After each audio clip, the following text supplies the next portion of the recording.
So guys, for this video no, so nakakapagod kasing magkusot. Nakakapagod ano yun, maglaba ng washing ganun. So naisip namin na lang magpa-laundry. So dito tayo magpapa-laundry. Let's go.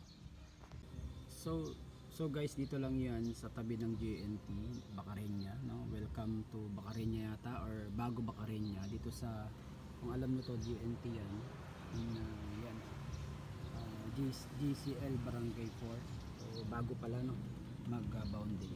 So diyan na kami nagpapalaba mga ka-DIY. So tignan niyo po kung ano yung ipapalaba natin. So yan, natambakan kami. So kumot, mga uniform po, no? Tapos sa likod, yung isa pang bundle. Ewan ko kung magkano ang magiging bayad dito mga ka-DIY. Pero wala tayong magagawa. Kailangan natin magpalaba kasi sobra tayong busy. So let's go. So tara tayong kasama. So tayo na lang ang magbubuhat para ipa-laundry. So let's go. So unahin natin yan.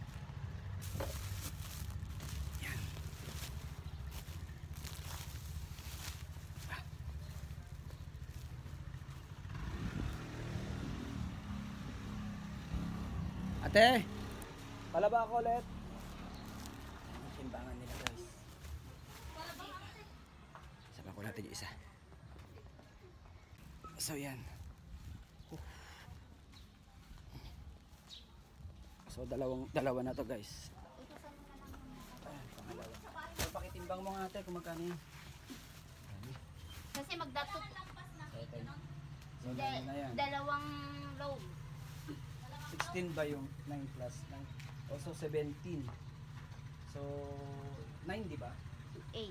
8 plus 8, 16. Oh, pwede na yun. Yes, Yan. 16. So dalawa times 2. Okay. Times 2 siya mga ka-DIY. So 185 times 2. Sir. 185 ay 185 85 plus 10 plus 10. Tama ba yan? Sir. Okay. Para So sa... 185 plus 20. Oh, yes, sir. Okay, yun. Para Intindihan ko sa na. So ate, ayan, papromote ko na rin tong laundry ni ate dito sa barangay po, alam nyo na. Yes. So yun ang babayaran natin, dalawang 185 plus 20 pesos. So yan, let's go. Balikan na natin mamaya. Bye-bye muna.